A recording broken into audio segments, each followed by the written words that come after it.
estamos de volta com o nosso programa Escola da Fé de hoje. Eu quero receber aqui com muita alegria no nosso auditório o Padre Felinto, que é da paróquia de Nossa Senhora da Assunção de Viçosa do Ceará.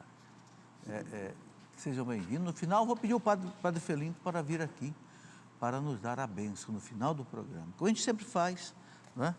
Aqui na Escola da Fé, quando tem algum sacerdote conosco. Eu quero, antes de retomar aqui a matéria sobre o sacramento da Crisma, mostrar rapidamente alguns livros, né? A Canção Nova tem essa coleção de 7 livrinhos, um de cada sacramento, que foi eu quem escrevi para a editora Canção Nova. Então, temos aí o da Crisma, né, da Eucaristia, e o que tem nesses livrinhos, em cada um deles? Tem 3 pontos importantes. Primeiro, o que a igreja ensina sobre cada sacramento. Claro, o que está no catecismo, o que está na Bíblia, o que está na teologia católica. Segundo, o que está no Código de Direito Canônico. O Código regula como é que cada sacramento deve ser celebrado, quem pode ser padrinho, quem etc, etc, etc. E terceiro, o rito de cada celebração de cada sacramento. Então, cada livrinho desse é bem objetivo para ajudar na pastoral sacramental. Um outro livro também que eu escrevi, Os 7 Sacramentos, que aí trata dos 7 de maneira geral, tá? Num volume só. Rapidamente quero mostrar alguns livros que ajudam muito a nossa formação. Uma das coisas que mais ajuda a nossa vida espiritual é a meditação em cima da Bíblia, em cima de bons livros. Nem todo mundo consegue hoje ter um bom diretor espiritual, não é muito fácil. Santa Teresa dizia que a gente precisava encontrar um diretor espiritual que fosse sábio, douto e santo. Não é muito fácil, né? Encontrar alguém sábio, douto e santo. Então, os livros dos santos, dos doutores, ajudam muito a gente. Então, por exemplo, Construir o Homem e o Mundo, o livro que o Padre Jonas usava com a gente quando éramos jovens, Michel Coar, uma beleza, né? Eu escrevi um livro, O Cristão Diante da Morte, o que a igreja nos ensina sobre a morte, né? Quando eu escrevo um livro de doutrina, sempre eu tomo cuidado de pedir o imprimatur do bispo. O imprimatur quer dizer o quê? Autorização para a publicação. Então está aqui, Dom Benedito Beni, que era bispo de Lorena. Então, por quê? Porque eu não escrevo nada meu, eu simplesmente coloco o que a igreja nos ensina, né? Os dogmas da fé. Muita gente pergunta, quais são os dogmas da fé? O que é verdade que o católico é obrigado a conhecer? Então aqui eu explico esses dogmas e no fundo você tem aqui toda a doutrina católica, ok? Bom, eu estou fazendo um trabalho, já expliquei aqui, de resgatar livros antigos de alta espiritualidade, que foram meio sucateados depois do Concílio Vaticano II. Então são vários livros. Um deles, por exemplo, A Vida Espiritual Reduzida a 3 Princípios. É um padre jesuíta alemão que já morreu, o padre Meschler, né? Uma beleza dele. Em 3 princípios ele ensina você a viver uma vida espiritual. É a oração, é o amor a Cristo, né? É uma vida de reconciliação com Deus, né? Um outro livro muito bonito que eu gosto de recomendar é esse aqui, A Conquista das Virtudes, do padre Francisco Fausto. Como você adquire as virtudes? A felicidade, ela nasce no bojo da virtude, né? A humildade, o desprendimento, a pureza, a bondade, a mansidão, a paciência. Como é que você adquire isso? É uma luta contra a gente mesmo, né? Jesus disse, são os violentos que arrebatam o reino de Deus. Violento contra quem? Contra os outros? Não, violento contra si mesmo. A gente tem que fazer violência contra a gente. Contra o quê? Contra as más tendências da gente, né? Contra, como diz São Paulo, o pecado que luta nos nossos membros. Essa violência que faz a gente crescer. Muito bem, coloca aí, Fernanda, para a gente a matéria. Eu gostaria então de encerrar o nosso curso sobre, as nossas aulas sobre a Crisma. Os Atos Apóstolos, Jesus disse, né, para os apóstolos, sereis batizados no Espírito Santo. Esses sereis batizados, nós explicamos aqui abundantemente, não é um novo batismo, não, nós já recebemos o Espírito Santo no batismo. Somos templo da Santíssima Trindade a partir do batismo. E Deus só não mora em nós quando nós estamos em pecado mortal. Fora disso, Deus habita no meu coração. Tem aquela música, né? Deus habita no meu coração. É verdade. E a gente tem que tomar consciência disso, né? Jesus disse para os apóstolos na Santa Ceia: se vocês ouvirem minha palavra, se vocês me obedecermos, viremos a Ele e faremos nele a nossa morada. Viremos, ou seja, a trindade. É a maior riqueza que nós temos como cristãos, ter essa consciência. A gente precisa parar durante o dia, de vez em quando, colocar a mão no peito e dizer: Deus habita no meu coração. Não tem riqueza maior, mas é preciso tomar consciência disso. Às vezes a gente tem um tesouro dentro da gente, mas não sabe. Então, Jesus diz: sereis batizados no Espírito Santo. Agora, esse sereis batizados, que a renovação carismática católica enfatiza tanto, é você o quê? É você ser renovado no Espírito Santo. O Espírito Santo já está aqui, mas muitas vezes ele está meio assim, como com uma semente na gaveta. Uma semente na gaveta não produz nada, mas se você pega o grãozinho de feijão na gaveta, põe na terra, põe água, põe adubo, opa! Você entendeu? Então não basta ter o Espírito Santo, é preciso que o Espírito Santo nos tenha. Uma coisa é eu ter o Espírito, outra coisa é o Espírito me ter posse da minha vida. Então, essa beleza que o mundo experimenta, de ser renovado no Espírito Santo, que tantas e tantas pessoas já experimentaram no mundo afora, é isso. Agora, o que é preciso para isso? Então, passa aí, Fernandinha. O que é preciso? Primeiro, é preciso querer. Eu quero ser renovado no Espírito Santo. Eu quero que o Espírito Santo tome conta da minha vida. Mas para que eu quero isso? Para eu evangelizar com poder, fazer aquilo que eu falei no primeiro bloco, fazer com que as pessoas despertem para Deus, né? Esses dias eu li uma frase, tem um livro maravilhoso de São Pedro Julião Eymar, que se chama Flores da Eucaristia. São Pedro diz assim: se a gente não tem o Espírito Santo, os nossos pensamentos, as nossas palavras são simplesmente pensamentos e palavras humanas, que não tocam ninguém. Você pode fazer, de repente, a pessoa feliz, alegre, ela até te aplaudir, mas ela não se converte. Mas quando você age na unção do Espírito Santo, as suas palavras não são humanas, elas são sobrenaturais, ele diz. E aí as pessoas são tocadas, aí as pessoas acordam para Deus. Então, a gente querer o Espírito Santo é para isso. Não é para que eu seja mais bonito, para que eu seja mais feliz, para que eu seja mais alegre. Não. O Espírito Santo é dado para evangelizar. Jesus disse: sereis minhas testemunhas. Recebereis o Espírito Santo e sereis minhas testemunhas. Sabe o que quer dizer a palavra testemunha? Testemunha quer dizer mártir. A palavra mártir lá do grego, testemunho. Não quer dizer que a gente vai morrer mártir, né? Como nós temos ainda hoje em alguns lugares, mas a gente vai testemunhar Jesus, né? Depois, é preciso se purificar, o item 2. Quem ensinava isso aqui para a gente era o senhor Jonas, 40 anos atrás, quando ele começou as experiências de oração aqui, Lorena, Cachoeira, e aí depois andando pelo Brasil inteiro. Eu acho que eu andei mais 100 cidades com o Padre Jonas, aí nessas experiências de oração. O senhor Jonas aqui tem que purificar, porque ele dizia: o Espírito Santo está pronto para encher qualquer tipo de vaso de barro, vaso de ouro, vaso de cristal, até vaso de vidro. Ele só não enche um tipo de vaso, o vaso sujo, o vaso cheio de pecado, porque ele é santo. O santo não convive com o pecado. Então, quem quiser ser renovado no Espírito Santo, precisa se purificar. É aí o quê? Sacramento da confissão. É o caminho mais rápido, né? Você fazer um exame de consciência, tomar consciência dos seus pecados, se arrepender diante de Deus, confessar, receber o perdão, pronto, limpou o vaso. Agora você pode fazer outra coisa, né?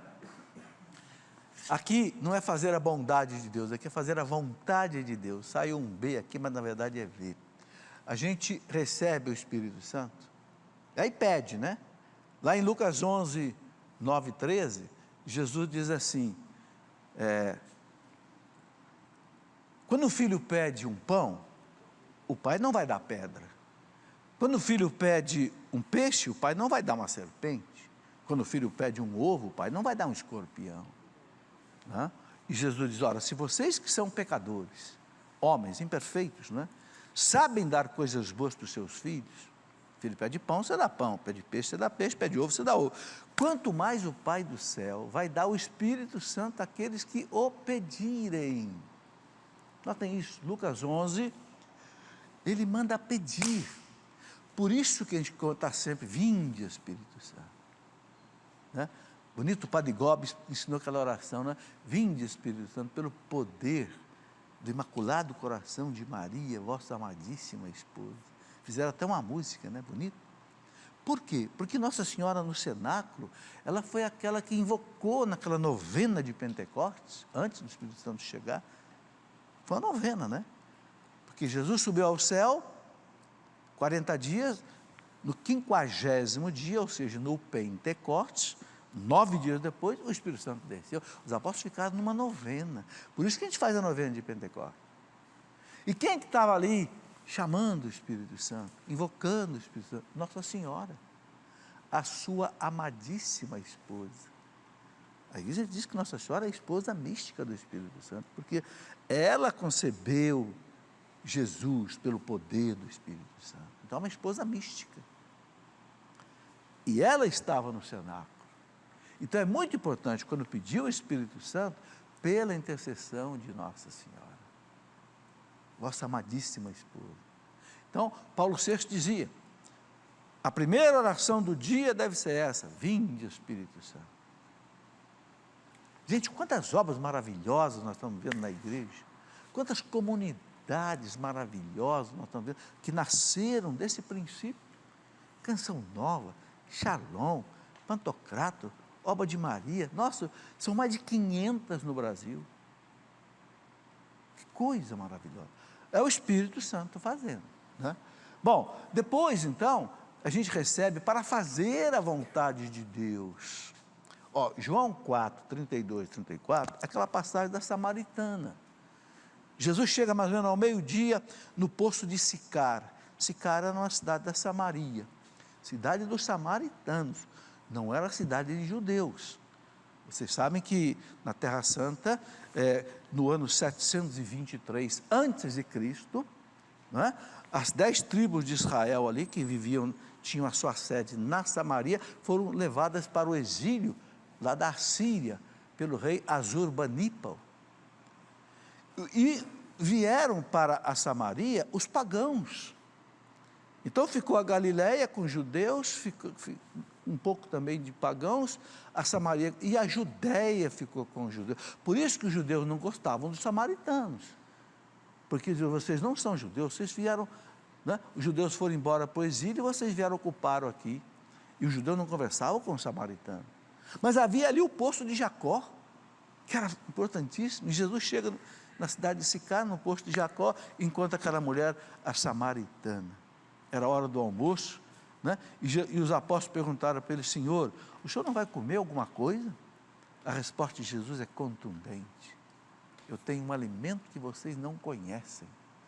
Meu alimento é fazer a vontade do meu Pai. Era a loucura de Jesus. Era a obsessão de Jesus, fazer a vontade do meu Pai. Já com 12 aninhos de idade. Quando os pais o encontraram no templo, ele abandonou os pais para ficar no templo. E quando Maria perguntou, meu filho, por que você fez isso conosco? Seu pai e eu te procurávamos aflitos. Ele disse assim, vocês não sabem que eu devo cuidar das coisas do meu Pai? Tem várias traduções. Tem uma tradução assim, vocês não sabem que eu devo estar na casa do meu Pai? Outra tradução, vocês não sabem que eu devo cuidar das coisas do meu Pai? Com 12 aninhos de idade. Imagina com 30, com 33. Aí ele aceita a cruz, porque a cruz era necessário para salvar o mundo. Afasta de mim esse cálice, Senhor, mas não faça a minha vontade, faça a tua. e bebeu aquele cálice até a última gota por nós. Então, quem recebe o Espírito Santo é para isso também, para fazer a vontade de Deus. Mas qual é a vontade de Deus na minha vida? Deixa, Deus vai te mostrar. Não fica ansioso, não. No lugar que Deus te pôs, no lugar que você nasceu, no lugar que você trabalha, na família que você vive, os amigos que você tem, é aí que você vai cumprir a vontade de Deus. Entenderam? Deus não chega para você e manda uma carta para você, ou bate na sua porta, olha, eu quero que você... Não, Deus te guia no dia a dia. Ele não habita em nós, então Ele guia, através da sua profissão.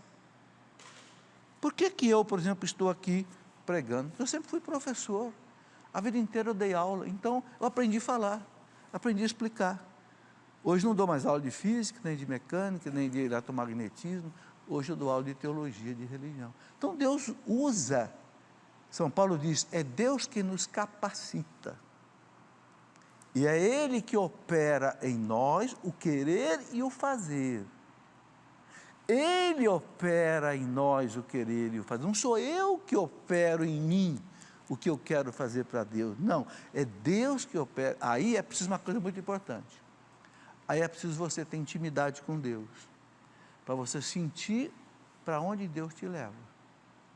A grande santa da igreja, belíssima, Edith Stein, que era judia, professora de universidade alemã, se converteu ao cristianismo e morreu num campo de concentração de Hitler, em Auschwitz, na câmara de gás. Santa Edith Stein dizia, não sei para onde Deus me leva, mas não quero nem saber, é Ele que me leva, então tá bom, deixa Ele me levar, é Ele que me leva. Quer dizer, nós também não sabemos para onde que Deus nos leva, mas Ele nos leva. Então, esse entregar-se ao Espírito Santo, esse ser renovado no Espírito, é deixar que Deus nos leve, e é o Espírito Santo que sopra onde quer. Ele vai levar você para onde Ele quer. Nunca na minha vida eu pensei que eu fosse fazer tudo que eu faço hoje. Nunca. Tudo que eu queria na minha vida era imitar meu pai. Eu amava meu pai. Eu queria ser um bom pai, um homem quase ignorante, um homem que só fez o quarto primário, mas era um homem extraordinário. Eu queria ser como meu pai, eu queria ser um homem bom, eu queria ser um bom pai de família, eu queria ter os meus filhos, eu quero como ele. Meu pai nunca pregou para ninguém, meu pai nunca escreveu livro nenhum, nem nada disso. Deus mudou minha vida completamente, e botou para escrever livro, para fazer palestra, para andar pelo Brasil, andar pelo mundo, para a glória dEle, para a glória dEle. Eu não quero uma palma por causa disso, porque nada disso é mérito da gente, é de Deus, é o Espírito Santo que faz essas coisas. Santa Catarina de Sena dizia, não seja um ladrão da glória de Deus, não pense que você faz porque é você que faz, não é você que faz. Toda a dádiva boa, todo o dom perfeito de Tiago, desce do céu. Nós somos servos inúteis, Jesus diz. Parece que machuca a gente, né? Mas não machuca não. Sabe o que diz essa frase? Eu gosto muito dessa frase, custei para entender. Para que serve essa caneta aqui? Não serve para nada. Ah, mas na mão de um Albert Einstein, na mão de um Jonas Abib, ela faz maravilha. Mas acabou, você joga ali, serve inútil, sozinha, você não faz nada, entendeu? Para que serve uma colher de pedreiro? Para nada. Ah, mas põe na mão do bom pedreiro. Na minha mão, não vou sentar um tijolo, mas põe na mão de um bom pedreiro. Opa, ele vai fazer uma casa. Mas a colher em si é um servo inútil. Nós somos inúteis nesse sentido, não é inútil no sentido que nós não valemos nada, inútil no sentido que sem a mão de Deus nos guiando, nós não produzimos nada. Aí a importância do Espírito Santo entrar na nossa vida. Ele é o mestre que nos conduz. É o mestre da oração, é o mestre da ação, é o mestre da contemplação, é o mestre da meditação, porque sem isso, sem meditação, sem contemplação, sem oração, você não tem ação do Espírito Santo. Aí a sua ação é vazia. Por que que muita gente na igreja luta e é um fracasso? Por quê? Porque eu quero fazer. Meu amigo, você não consegue fazer nada. Você tem que deixar Deus fazer através de você. A caneta sozinha não faz nada. Deixa a mão de Deus segurar nessa caneta. E quando é que a mão de Deus segura nessa caneta? Quando você reza, quando você medita, quando você contempla, quando você sente a sua miséria diante de Deus, mas Deus pega na sua mão e aí Deus escreve coisas maravilhosas. É o que ele fez com Santa Teresa d'Ávila, é o que ele fez com São Francisco de Assis, é o que ele fez com João Paulo II, é isso. Homens que se entregaram, cheios do Espírito Santo. Então, a gente tem que fazer a vontade de Deus, pedir o Espírito Santo e perseverar na fé. Agora tem uma coisa muito importante. Receber o Espírito Santo não é um ato de santidade final, não, é início de santificação. Muitos dizem, participei de uma experiência de oração, botaram a mão na minha cabeça, rezaram por mim, eu senti um fogo, um arrepio, saí cheio do Espírito Santo, já estou santo. Nada disso. Você vai começar um caminho de santificação. Passa o próximo slide. Olha que os efeitos de uma vida no Espírito Santo. Quando a pessoa começa a viver essa vida no Espírito Santo, então ela começa a ter gosto pela palavra de Deus. É um primeiro efeito. Toda pessoa que sai de uma experiência de oração, um seminário de vida no Espírito renovado, a primeira coisa que ele quer devorar a Bíblia. É impressionante. Porque ele sente um desejo, porque isso aqui foi escrito pelo Espírito Santo. Se ele está no Espírito Santo, o Espírito Santo leva ele a buscar aquela palavra. Então, esse é um efeito que é público e notório. Vocês vão ver que todo o pessoal que vai para o grupo de oração é uma Bíblia, e às vezes no meio da Bíblia é um terço. Né? Depois, gosto pela oração. Está aí. Só que em São Paulo tem 4.000 grupos de oração. Só em São Paulo. Eu não sei no Brasil quanto é que não deve ser. A vivência do amor, da caridade, né? Um ajudando o outro. E é isso que faz a igreja ser forte. Faz a unidade, faz o amor, faz a caridade. Vede como se amam. Tertuliano disse essa frase lá no ano 200. Escreveu para o imperador romano, né? Marco Aurélio, estoico, que perseguia os cristãos. Ele dizia, imperador, para de perseguir os cristãos. É mentira tudo isso que estão contando para o senhor. Que contavam para o imperador que os cristãos faziam orgias no meio da noite, comiam crianças. Era a interpretação errada da Eucaristia. E aquilo se espalhava, aquele boato no meio dos romanos, aí queriam então perseguir mais ainda os cristãos.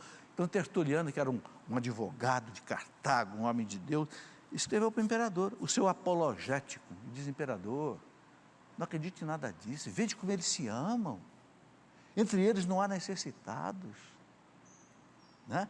E pare de matar os cristãos, imperador, porque o sangue dos mártires é semente de novos cristãos. Está lá na história da igreja, né? Então, essa vivência do amor é o que deu força para a igreja dominar o Império Romano. Vede como se ama. É um fruto do Espírito Santo, é uma ação do Espírito Santo. Depois, a purificação dos pecados. É outra característica notória de quem realmente é renovado no Espírito Santo, tem vontade de confessar. Por quê? Porque na medida que o Espírito Santo age dentro dele, o Espírito Santo vai como que acendendo lanternas dentro dele, e ele começa a enxergar os pecados. Porque sabe, gente, tem gente que acha que não tem pecado, não é porque não tem, é porque não enxerga. Mas se você pega um livro, por exemplo, eu escrevi um livro, Os Pecados e as Virtudes Capitais, e você lê, e você faz um exame de consciência, e o Espírito Santo acende as lanternas dele dentro da gente, nossa, eu não estava vendo, que que eu estou gastando meu tempo precioso aqui com novela, ao invés de eu estar rezando, ao invés de eu estar pregando. Nossa, eu estou esquecendo aqui um tanto de mentirinha que eu digo aí, ó, puxa vida, não vou mais dizer isso não. Sabe, a gente começa a enxergar, né? Se a gente olha aqui no ar durante o dia, a gente não vê muita poeira não, mas você já percebeu quando passa um raio do sol assim, você vê um monte de poeira no ar? Por quê? Porque foi iluminado. Então, quando a pessoa é renovada no Espírito Santo, ela começa, pedagogicamente, o Espírito Santo começa a mostrar os pecados. Ele não mostra tudo de uma vez, não, para a gente não apavorar, mas ele vai mostrando, ou seja, ele vai levando a gente para a santificação. Então, ele começa a mostrar que você tem pecado de soberba, que você tem pecado de ganância, que você tem pecado de apego às coisas desse mundo, às pessoas, às criaturas. Você tem pecado de gula, de ira, de inveja, de preguiça, entenderam? Não é você não, eu estou falando assim em tese, né? Entendeu? Quer dizer, e aí vem a salvação, porque aí você vai se confessar. Então a purificação dos pecados vem exatamente dessa ação do Espírito Santo dentro da gente. Muito bem, pode passar, Fernandinha. E aí, outras coisas que o Espírito Santo provoca na gente, gosto pela liturgia, né? Tem uma passagem aqui nesse livro dos 7 Sacramentos que eu coloquei, uma coisa maravilhosa, que é de um patriarca ortodoxo, Atenágoras. O Atenágoras, os ortodoxos são muito ligados no Espírito Santo, né? O Atenágoras diz assim, olha que coisa bonita, sem o Espírito Santo, Deus fica distante da gente. Cristo perdido na história. Cristo fica apenas um ente na história, mas longe da gente. O Evangelho é letra morta. O Evangelho é letra morta, não tem vida sem o Espírito Santo. A igreja é apenas uma agremiação religiosa, como se fosse um clube, mas não o corpo místico de Cristo. A autoridade, um poder que se evita. Quando não tem o Espírito Santo, não gosto da hierarquia. A hierarquia é um poder que eu quero evitar. A pregação é apenas uma propaganda da igreja, quando você não tem o Espírito Santo. A oração, uma tarefa a cumprir, uma coisa chata, que eu tenho que fazer todo dia, que a igreja me obriga. A liturgia, um ritual do passado. E a moral, uma repressão. A moral, uma repressão, uma coisa chata. Mas aí ele diz assim, com o Espírito Santo, Deus entra na vida do mundo, onde inicia o seu reino. Cristo, Filho de Deus, se faz um de nós. O Evangelho é o novo estilo de vida, não mais letra morta, né? A igreja, gente unida com as 3 pessoas da Santíssima Trindade, não apenas um clube, né? A autoridade passa a ser um apoio e um serviço. A pregação passa a ser anúncio da novidade do reino de Deus. A oração, a experiência de contato com Deus. A liturgia, o memorial que antecipa o futuro. E a moral, uma ação que liberta. Belíssimo esse trecho aqui do Atenágoras, um patriarca, foi patriarca de Constantinopla, aquele que Paulo VI e ele levantaram as excomunhões, né, que foram dadas lá em 1054. Bom, vamos fazer o intervalo, que já está na hora, e espere aí que é bem rápido, a gente volta já para continuar.